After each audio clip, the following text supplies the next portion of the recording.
Alright, gang, check it out. Check it out. We got the guys from Beyond Fallen live in the studio tonight. Guys, how you doing? Great. Great. What's up? Cool. Guys, you want to take a second, introduce yourselves, and tell us what you do in the band? I'm John. I play the drums. Chuck, I'm the bassist. Steve, guitar. Greg, guitar. Joe, vocals. Cool, guys, cool. So now, give us a little history on Beyond Fallen, man. When did you guys start? How did it all come together?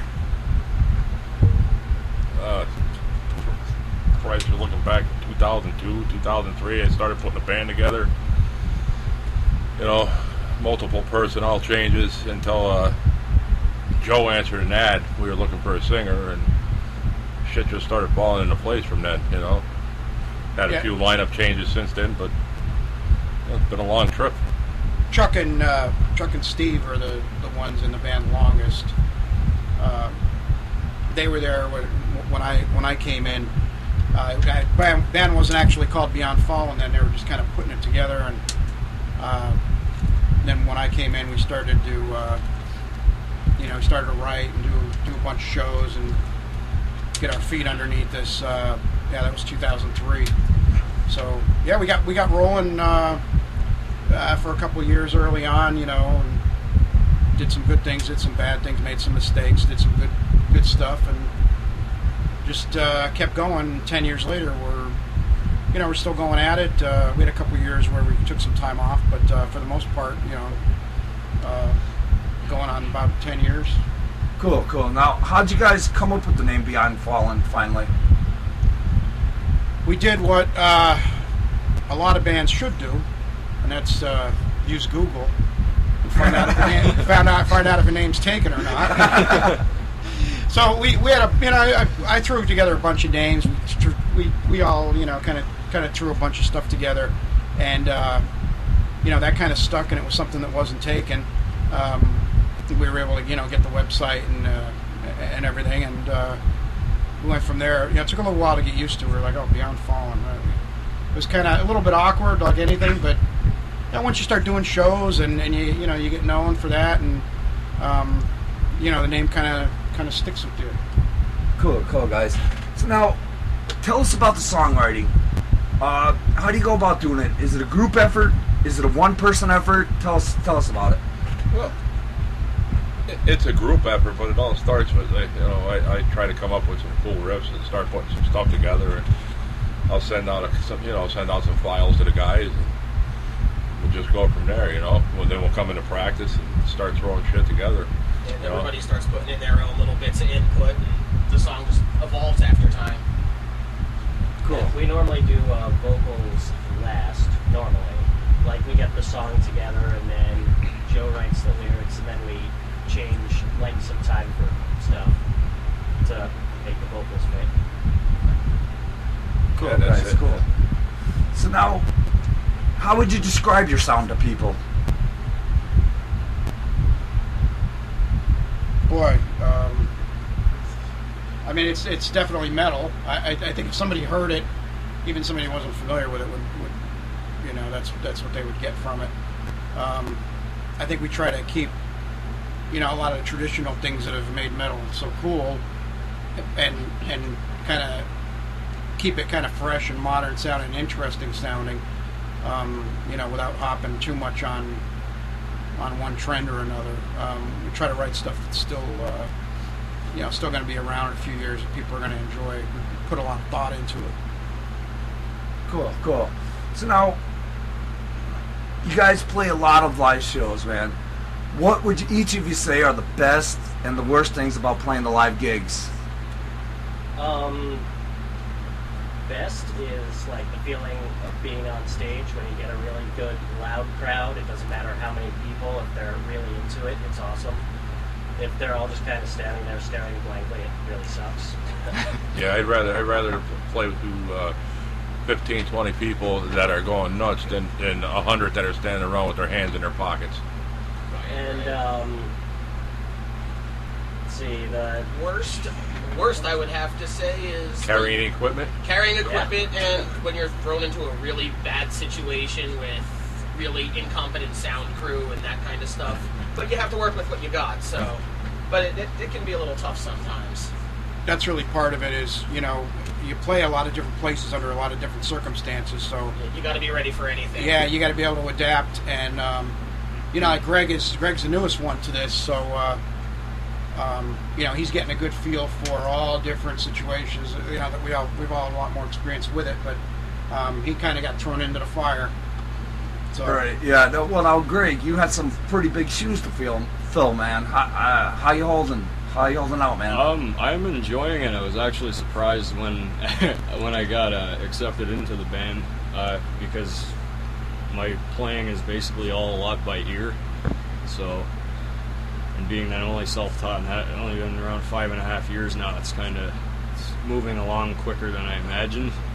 Especially to fill in like Butch or Mike's shoes, being that they're really, really good guitarists and have a lot more years of experience than I do. Dude, well, I seen you at the Meltdown.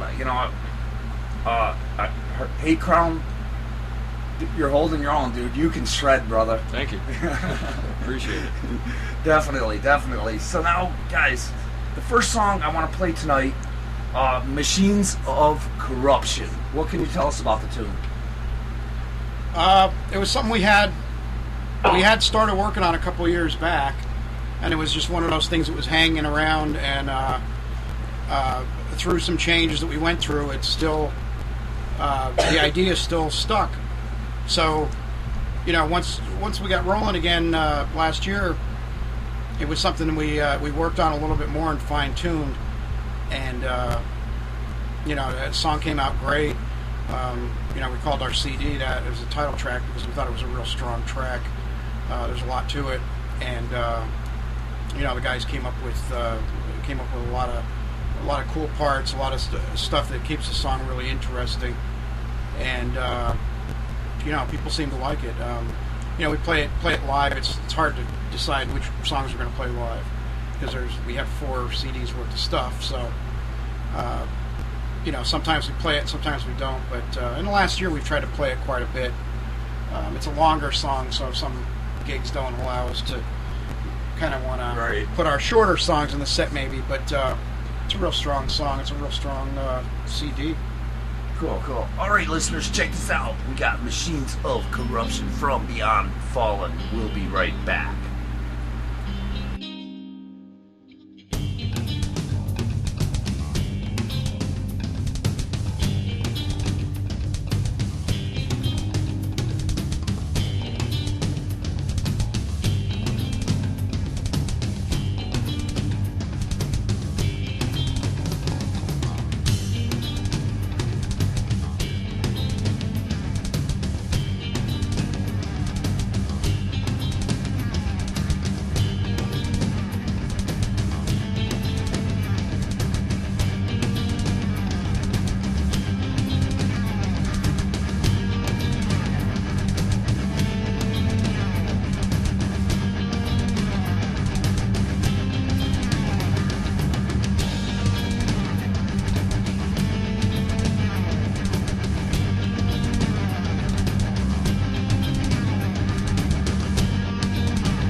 right, gang. We're back with the guys from Beyond Fallen. Guys, how's it going?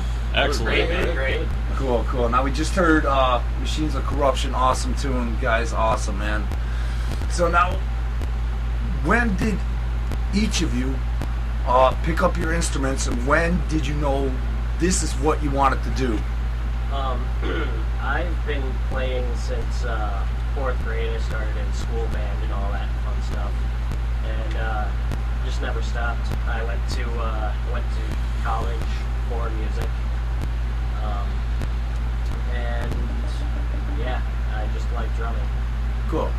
Some of my influences would be a very big one is Carl Palmer from Emerson, Lake and Palmer. I just like the way he does all sorts of crazy shit.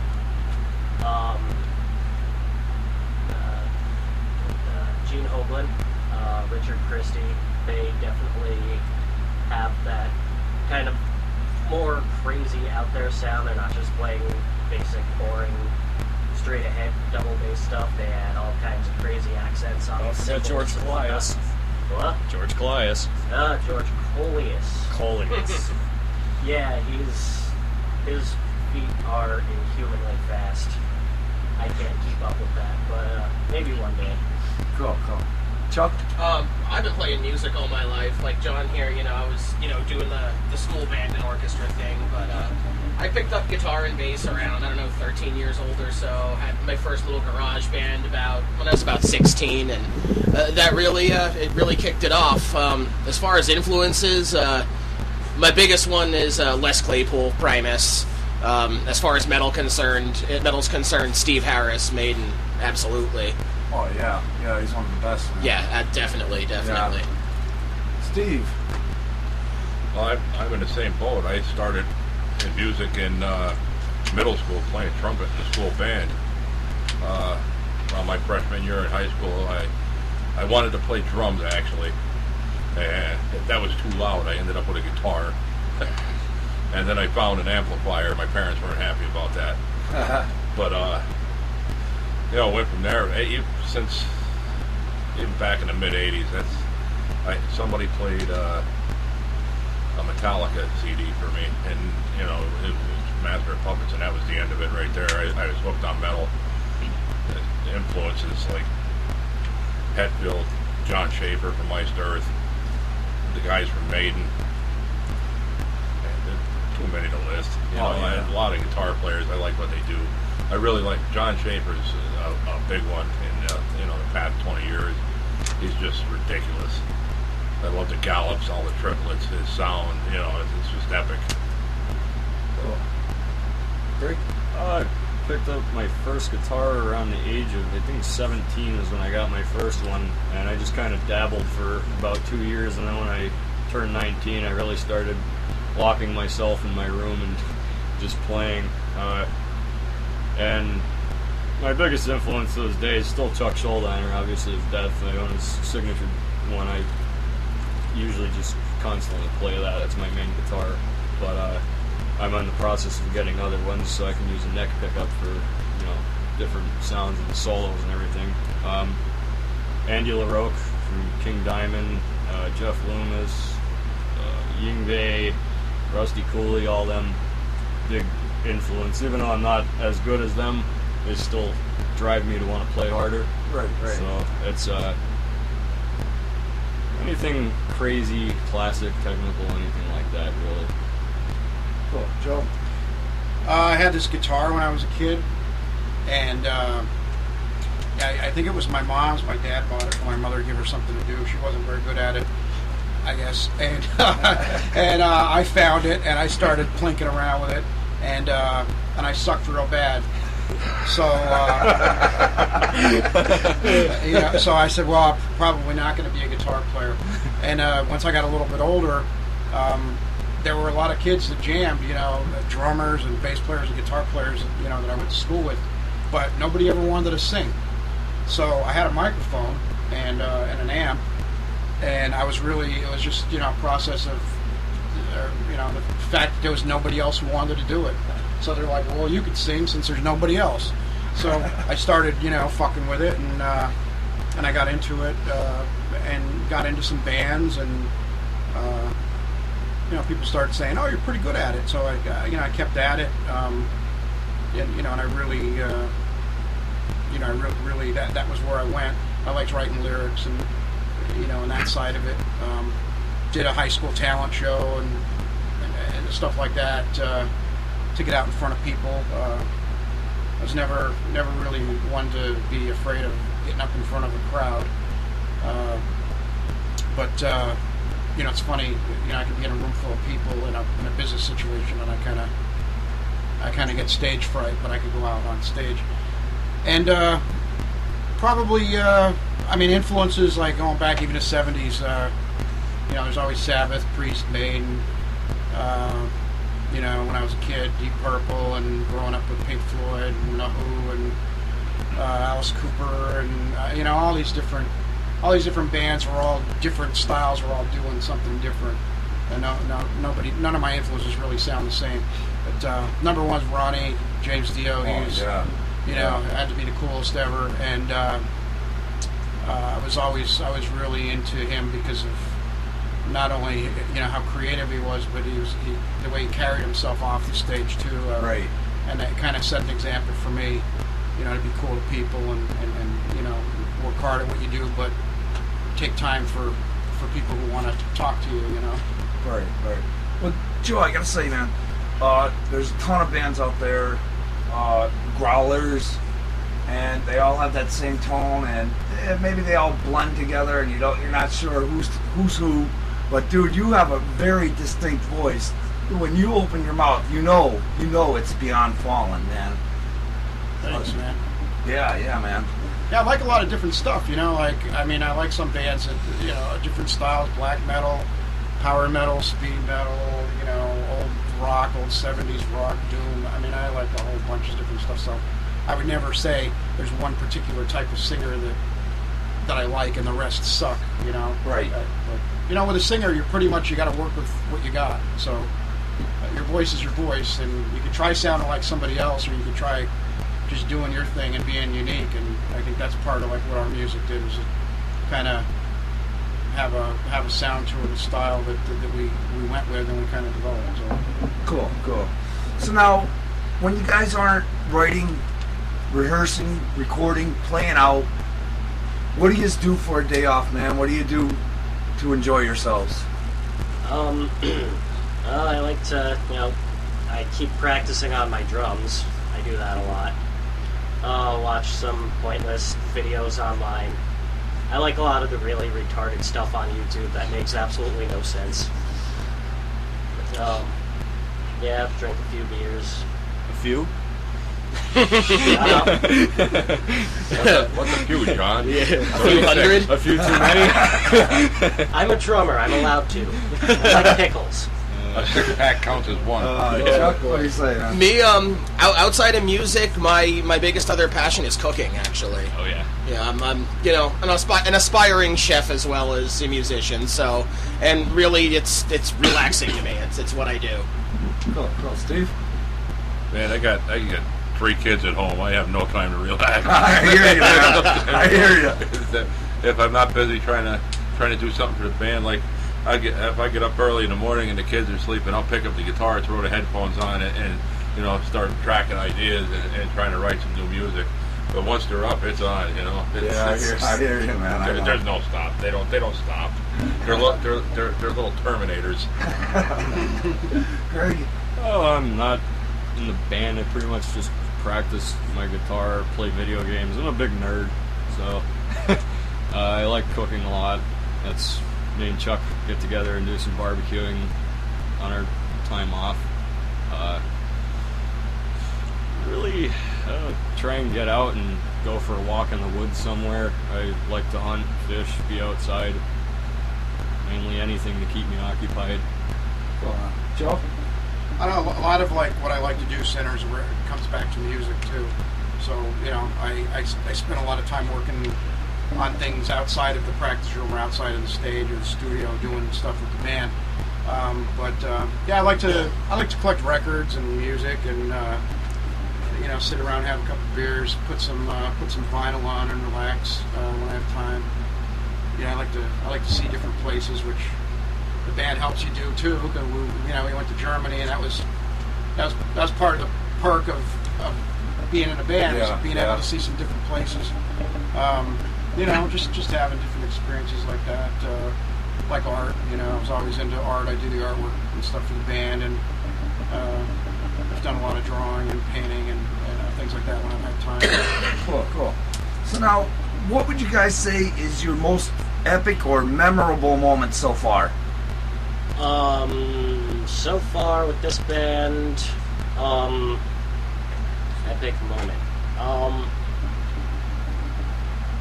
I think possibly putting on that whole Metal Meltdown.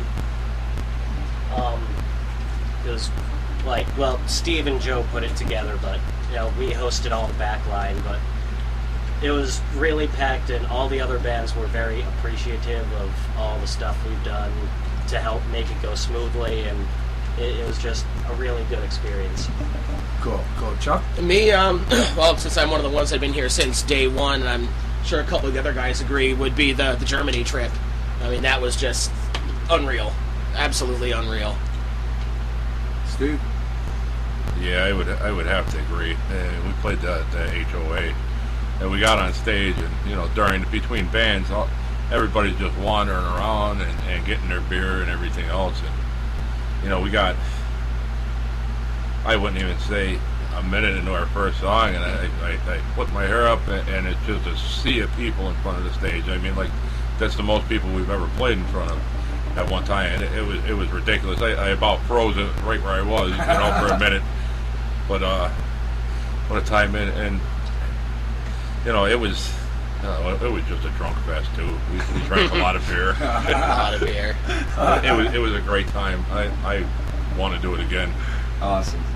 Very good. Oh, being that I'm new to all of this, I'm gonna have to say every show I've played so far since I've started, whether there be a lot of people there or not, it was always a great experience because I always got to meet other people from other bands and take note of how other people play and get the feel for it.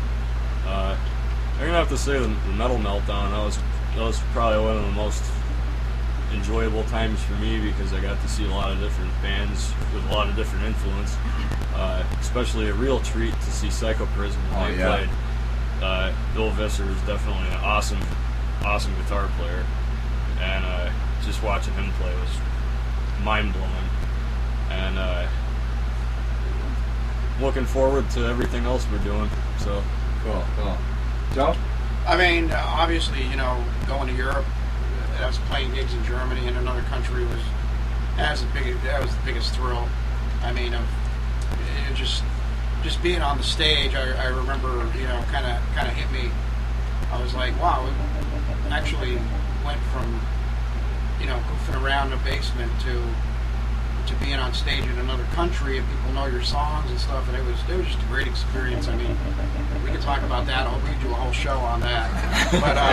But it's been a lot of fun too. I mean, it's even even the first time we've been in the studio, and the times after that, just seeing everything come together is just a big thrill. Having great shows, obviously. Greg came into the band, and we really didn't know what was going to happen at that point.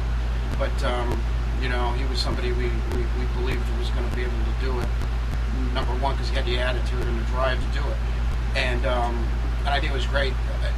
Recently, just to see him in the studio and go through a take for his first time and nail it, and have people, all the positive things said. I know it's probably more something he would say, but to me it was a big thrill to see him.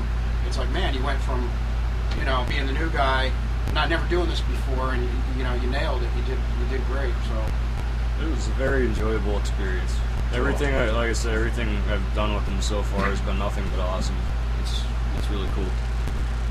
Well, now getting back to the Meltdown, I know you were talking about Bill, and the dude's amazing. Oh yeah. I walked up to him after the show, and he's like, I was like, man, you guys are fantastic. He's like, I messed up a couple times. I'm like, man, I wish I could mess up like that, Yeah, and the funny thing was, there was a group of guys in front of him, and they were all the guitarists from all the other bands, you know. I was hiding behind the monitor so I could get a clear shot and watch I his thought that was awesome. Yeah. And then touching on something you said about the bands coming in, from all over.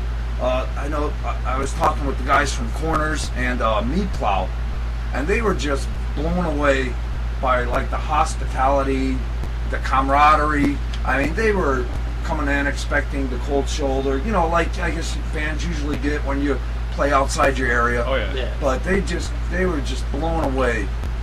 Well, Yeah. to extend even more on that, this band from Australia was in a few weeks ago called Darker Half, and we ended up like having a barbecue at Chuck's house the next day because they were still hanging around. They were awesome. Yeah, we just got all sorts of pickled. Great. They came over and Chuck and Greg cooked them up their first taste of American venison and all that kind of funness. They were really glad of our hospitality. That's awesome, man. That's awesome.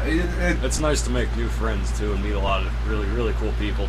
That's that was one of the things too when we did the show, when we put the Meltdown together to begin with.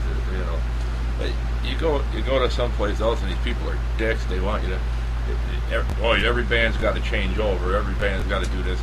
We wanted to do a show where you had 10 minutes between bands. The music kept rolling, and there was no hassle for anybody. You're on the stage. You're off the stage. There's no bullshit, no games, no headaches. And that's the way it worked. And we actually have a couple of bands coming back up to do shows with us. In September, we have Sayers coming back up there playing with us. And I believe it's on Halloween. We have Meat Plow coming up. Oh, that's right. Yeah, they were. And we have another band that didn't play the Meltdown, but they're really good, called Rat the Type. And they're going to be playing with us in September. They were awesome. Down at Yeah, Diane's. they're good guys. Very cool. Cool band. Yeah. They played with us at the Factory Underground. We all bought well, CDs off of a each while other. back. and they were really cool, and they definitely won some fans here. So Cool. it's about getting bands in other areas, getting them here, exposing the people here to something, and maybe we can get to where they are in front of people. Right. Spread the word too, So now we talked about your most epic moments, your memorable moments, dudes. Let's take it the other way. Spinal Tap moments. You got to share them with us. Well, I haven't really been in the band too long to experience too many like really bad things. I mean, a show or two might have been a little sloppy. I won't name any locations. Sometimes there's a promoter that might not really promote in a show, just you drive all the way out to the middle of nowhere and play to literally the bartender, and that's it. We've done that a few times. Yeah. I've been there since. Again, I've been there a lot longer than you, John. So Banger. yeah, there were a couple of venues. Again, not naming any venues that we've had. There were some shows. Let's just say that there were some shows. Yeah, definitely. I don't know. I had I'd say maybe 2 meltdowns over the years in the 10 years on stage.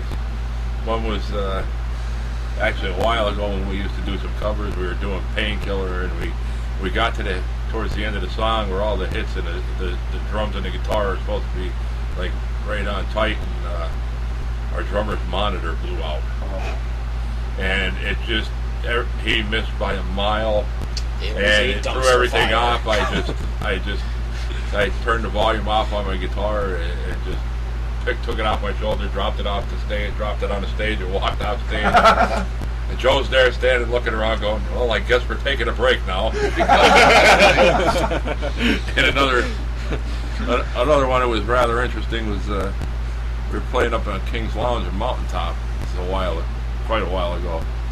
And Joe came behind me and stepped on my guitar cord and tore the input jack clean out of my amp. Oh. So we had our sound man came up, and we plugged in through the effects loop, so it was full power, full volume, everything. We had my amp turned around facing the wall, like against the wall, and it was still too loud. But other than that, no, I mean, that's about it. That's about the only 2 times I actually self-destructed. Oh, Greg? Oh, the only bad experience I've had was, I think, around one of my first shows in, I had a problem with my head and the effects loop with my pedal board. And I was getting a terrible, very annoying buzzing sound that wouldn't stop. So I actually just ripped the whole fucking thing out and was like, whatever, and just played it like that because it was killing me. You had the shit sound. Yeah, I had the shit sound, as Joe likes to call it. The shit sound. So yeah, Well, that's a local thing. Every band knows that. Oh, well, you got the shit sound. In other words, something fucking went wrong. You know. Yeah. Joe, how about you, man? It's funny because like all these years, I'm trying to think. I mean, it wasn't anything too terrible. You know, we've had some gigs where, you know, it didn't go very well. You know, I think for the most part, you know, for the most part, we were okay. I think we had a couple brushes with death a few times. I remember coming back from a gig and riding in a van, and we ran into the side of a guardrail or some shit. And we ran off the road. We were coming back from out of town. I don't know, out towards Jersey or something. But that was dingbats. And we had a van at the time. Steve had it that we used to take, and I guess he started dozing off a little bit. Yeah. And then one time we were at a club. We were at a club around here that you had to go up these steps that are really steep to load in and out. And Chuck and I were taking his bass cabinet,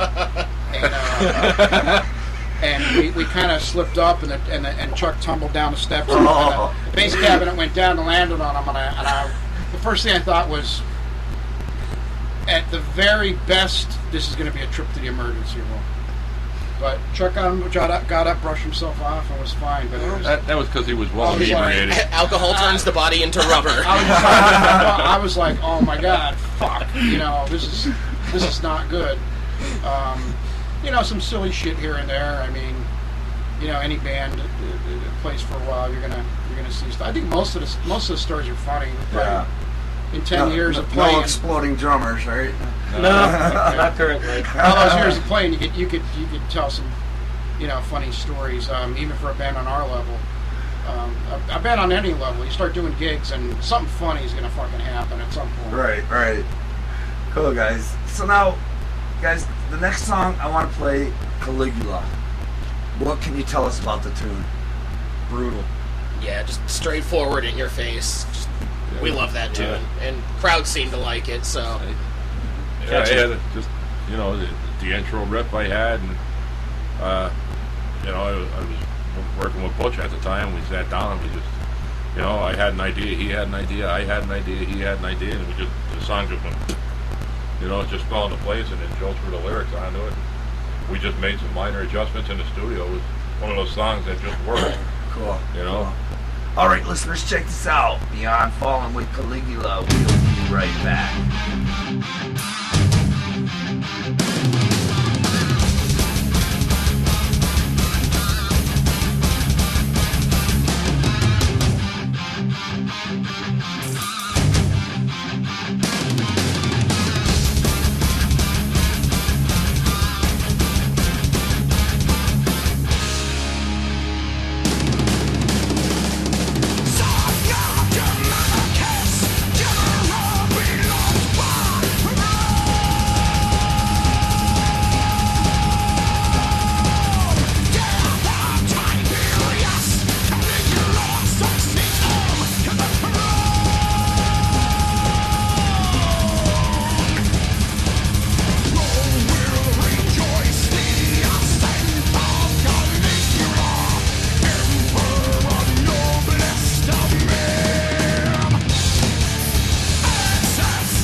Alright, gang, we are back with the guys from Beyond Fallen. Guys, how's it going? Fucking Awesome. awesome. It's great, man. Awesome. So now you guys been around for what, 10 plus years? Yeah. So now, would you say the sound has evolved, the band has evolved since back then? Yeah, definitely. I mean, it's still, you know, the one thing is when you have a lineup change, your sound's going to change. You know, you get new ideas and that. Still though, I think when you hear anything like the newer stuff, like Hate Crown and that, it's still our sound. You know, there's still like that trademark sound to it. I think after doing, you know, once we got into doing the Lost in the Shadows CD, we kind of really established like what our sound was going to be and found our sound, and you know, and then the next CD, you know, was continuation of that. Everything after that, but you know, even when we write, sometimes there's stuff that comes up. We say, "Oh, that's kind of cool," but it doesn't really. It might be too far away from what we're known for doing. You know, I mean, we're all open to experimentation stuff, but you know, it might be something that maybe doesn't work for our band. You know, in the direction we want to go. Hopefully, we just, you know, hopefully the best stuff that we do is like ahead of us. You know, that's what we're all working for. You know. Yeah, I think my songwriting has taken a little bit of a thrashier turn now, like a little nastier, more aggressive. It's not say like the U.S. power metal type of sound as much as it was like on Mindfire. It's more thrash now, just the faster riffs, and just depends on what I'm feeling like that day. Right. You know, I pick up the guitar and I start playing. All right. Well, Chuck, man, you've been here since the beginning, man. What'd you say? Well, definitely as far as the sound changes for myself personally over the past couple of years since we got John here in the band. Well, John and I have been playing for the past couple of years. We were in another band during the little hiatus that we had for a couple of years. So him and I got really, really tight with the whole bass and drum thing. And I've gotten a lot more experimental with the types of bass lines that I write now for the music, throwing in some kind of unconventional stuff for metal, some slapping and popping and that kind of stuff. So, I mean, that's how it is on my end as far as changing of the sound. And I agree with Steve, you know, his writing now is definitely getting a little bit thrashier, a little bit dirtier, which is cool. It's real cool. But it all still sounds like Beyond Fallen. Cool. Yeah, like when Chuck was talking about the slapping and popping, that's in the song we just listened to, Caligula, during the chorus. Chuck does a little like do do do do do do kind of weird thing, and like I follow along with it with the drums. We have actually over the years got together alone, just the two of us, and jammed on things like experimental primacy type Drum and bass, and just do a bunch of experimentations, jam for a couple hours. Yeah, just to try to be tighter as the like bottom end of the band, get a more consistent, like solid thing. Cool, guys. Cool. So now, what advice would you guys have for the bands just starting out, the younger guys out there? Just be yourself. You know. I mean, Work hard. Yeah, work hard, be yourself. Try not to jump on any bandwagon. Yeah, you don't want to be that band that just, you know, takes Sounds whatever's like a river. trendy right now and You know, half-ass it. you're going to get out there as a young band. You're not going to.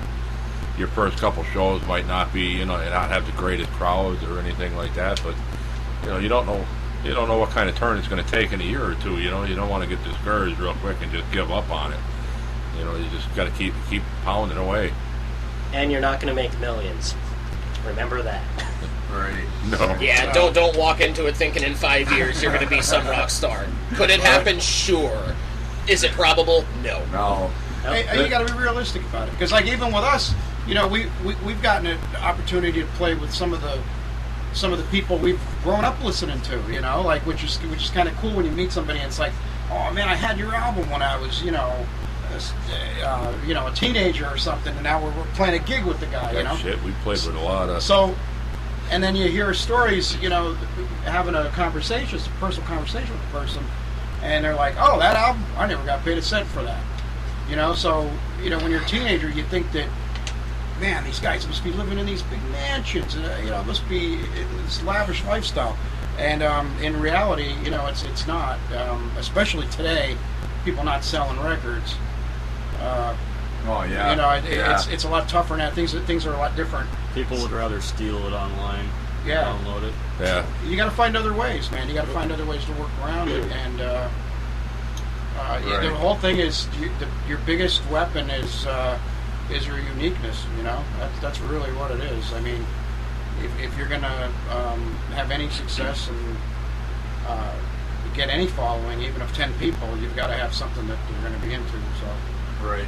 Now, I asked this question to the guys from Meat Plow, Mike, and he had the best answer, man. He said, "Don't nickelback it." You know, I thought that fucking sums everything up right there. Right. That's Oh, great. don't nickelback it. It's the that's truth. If you're gonna go out there and play in a band, and like any one of us could go and play another style, will we be happy doing it? Absolutely not.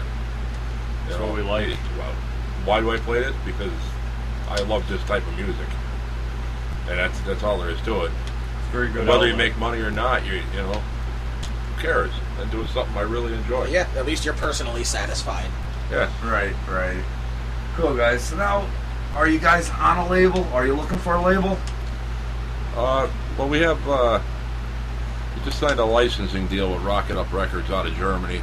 They're going to release our Machines of Corruption EP in Europe, holy hell, all over Europe, Russia, Japan, and it'll have the bonus track. It'll have Haycrown on it as a bonus track. So we'll see where that goes. You know, maybe we can score something a little bigger out of it for the next album. But you know, you just got to take it as it comes. It's going to give us a lot more visibility as far as the distribution goes. Whereas, you know, by ourselves, you know, it's pretty expensive to send stuff from here to other countries, and postage will kill you. It costs more than a CD.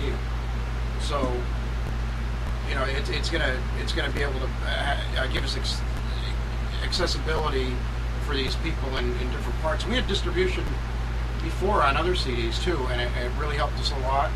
Helped us get over to Europe, you know. So we're hoping that formula, that thing, that's the way, you know, it progresses, and that's how it's going to go again. Right. So now, you know, this is something I talk with some of the bands, some older guys, my age, you know, older guys. But the internet. How has the internet been a godsend, or has it been a curse? Well, that could go either way. Yeah, that's a double-edged sword right You there. know, you could reach a lot more people in way less time using the internet. On the other hand, you know, like we went back. Let's go back when Mindfire was released in 2007. The album was sent out for reviews. It wasn't even officially released yet, and I found it downloaded thousands of times on torrents all out through Russia and Poland and everything. And it's like, well, there goes X amount of dollars. You know? But without that, I'm wondering if we would have got, you know, over to Germany and some of these out of area gigs and going out of state and being able to connect. I mean, you know, Steve does a lot of he does all our bookings, and you know, without being able to connect with people like that, I think he'd have a hell of a time. He'd run up a hell of a phone bill. Oh, you know? yeah. So, Yeah, right? just trying to get, you know, shows and things like that. So, you know, as somebody who does that kind of work, it definitely, you know, it helps him out a lot. But you know how it is with Facebook. Your stuff just gets lost in a feed. You know, you're in this cesspool of people bitching and memes and stupid shit, and you know, your band, you're trying to put something out there, you know, kind of gets lost. So in a way, that's a negative. But you know, you fight against it. You roll against the current, you know, and you keep going. You know? Right. Now, you know, and I always say, with so much social media nowadays, Not that a band wouldn't want that major label record deal, but you almost don't need it. What do you think? Well, it would be nice, you know, to see like Nuclear Blast or Century Media or SPV stamped on the back of your disc, you Right. know? But You gotta have some kind of distribution. yeah, you have to. You gotta have some way to get something. your music out there. You know, it's very difficult. Just we're an unsigned band. We have no distribution. We have no help. You know, that's a tough road. So, you know, bands want to get signed right out of the box, but I think the best thing to do is try to find some kind of distribution, even if it's a few stores in different places that want to carry your stuff, you know, or carry your stuff online. That accessibility is going to be real important. Otherwise, nobody's going to know who you are. Right. So now, guys, what would you say is the ultimate goal for Beyond Fallen? Get fucked up. Hinckley. Hinckley. Lots of Hinckley. Oh boy. And Vakin. yeah, there you go. Yeah, definitely. That'd be cool. That'd be great to play that. There's tons of festivals all over the world, you know, to be able to play. And yeah, it's not that much of a pipe dream because we've already gotten to do it, so we know what it takes to be able to do it. Just connecting with the right people and having a product that somebody believes in. So, you know, I think everybody has pretty much the same goals. Just take it where it goes, but. You know, when it comes down to it, everybody just wants to make good music and put on a good performance. That's the goal, and then everything else could take care of itself, you know? Right. So, real quick, Steve and Joe, you guys were the masterminds behind Metal Meltdown, man. How'd you guys come up with that? I mean, how did it all begin? We were just talking, chatting on Facebook the one day. So let's do a metal fest. And it just, you know, we went from there. We were trying to come up with an idea and for the name, and came up with Metal Meltdown. And next thing I know, Joe's got a web page design and all kinds of graphics. And, you know, and then within days, we put up the website and the emails and that, and we were getting blasted by bands. I mean, it's one right after another. I had to weed through. You know, there was a lot of really good bands, and there was some. Say not so good bands, Right. you know, but I don't know how many bands I listened to. So picking and choosing the bands that played, it was pretty difficult. But we thought it turned out to be a success. You know, there was a lot of people. Friday the place was jam packed. Saturday there was a lot of people, not as big a crowd as Friday, but you know the people that they were Saturday, they were all diehards. I mean, they were right up in the faces of the bands the whole night. Yeah. You know, so both nights it went nuts.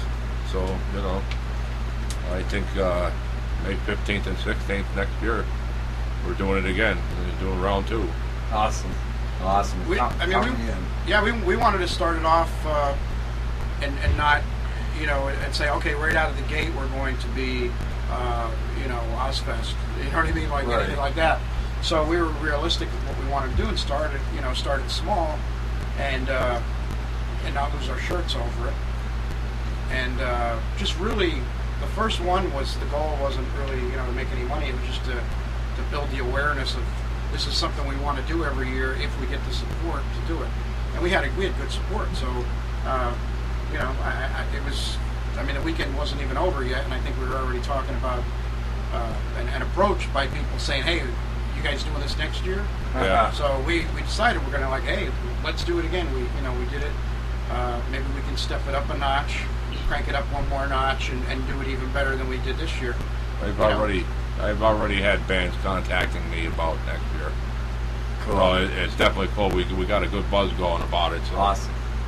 hopefully we And can you can't- keep building it year to year. You know. Yeah. You can't charge people out the ass for something like this either, you know.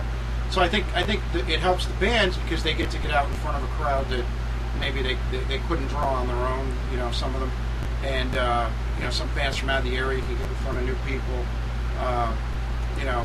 So we just try to cover, you know, we tried to cover the expenses of doing it. And I think we put on something that was pretty cool, you know. I mean, people said it was fucking great. So we're gonna keep trying to do it, and hopefully all the bands around here that that we're friends with and in the region, want to get on board again with it and help us make it a success again, you know. Cool, guys. How about upcoming shows, man? What do you got going on? Well, this Saturday we're at the New Penny up in Scranton with Earthmouth. June 27th we're at the Warriors of Metal out in Columbus, Ohio. I should have had a list. After that, I believe our next show is July 19th at Smite Fest down in Jersey Shore, PA. Then I think August 9th at the New Penny. And September 13th at Diane's with we have a Sayer coming up for that one and Rats Typing. Boy. I think after that, our next show after September is our Halloween show at Diane's, and that'll be us, Threat Point, Meat Plow, and I'm probably going to add another band or two on that one. Cool. Make it a good show, you know. Very cool. So now, where can the listeners find Beyond Fallen? Facebook.com/Beyond Fallen. Hopefully in their CD players. Yes. Good answer. Reverberation. ReverbNation.com/Beyond Fallen. BeyondFallenMetal.com. YouTube. Yeah, we're on YouTube. Beyond, I believe the channel is Beyond Fallen 1. Music videos on there now. Yeah, we have a brand new video on there. We just been up about a week or so for Hate Crown. And if you go on our Facebook page, you can get if you don't like it already, even you can go on there and you can download the MP3 of your song "Hate Crown." Just give us a like and take the song, play it, spread it around, do whatever. We kind of gave that one away for free. So. Cool, guys, cool. So now, well, speaking of Hate Crown, that's the final tune I want to spin tonight, man. It blew me away. It blew, unbelievable. This song's got it going on, man. What can you tell us about the tune? It's fast. Just In your face. I don't know, man. Like I said earlier, before we actually started recording it, I thought it sucked. But then, it just, you get in the studio and start tracking something, you get to see it come to life, And we got done with it before the vocals. We were listening to a rough mix with no vocals. I'm driving home going, holy fuck, this song is good, And everybody seems to love it live, Everybody gets into it and go crazy. And we did our first video we put together for it, which has been getting a lot of views.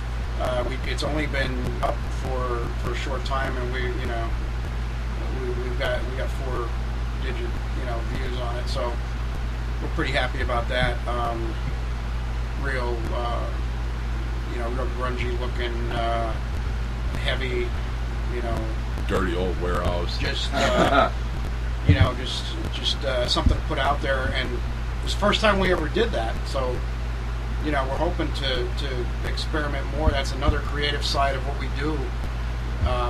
Get more into that. Maybe we'll do some more of a conceptual thing, and start thinking about that. So there's all kinds of possibilities, Cool, guys, cool. Well, guys, I want to thank you. Thank you for hanging out with me tonight. It's been an honor. It's been a pleasure. It's been a blast, man. Thank you, guys. Thank you. Oh no, thank you No for problem, having us, man. You guys are welcome back anytime. Cool. We'll definitely do it again. Definitely. Thanks for having us. Awesome. Listeners, check this out. Hate Crown from Beyond Fallen. We'll be right back.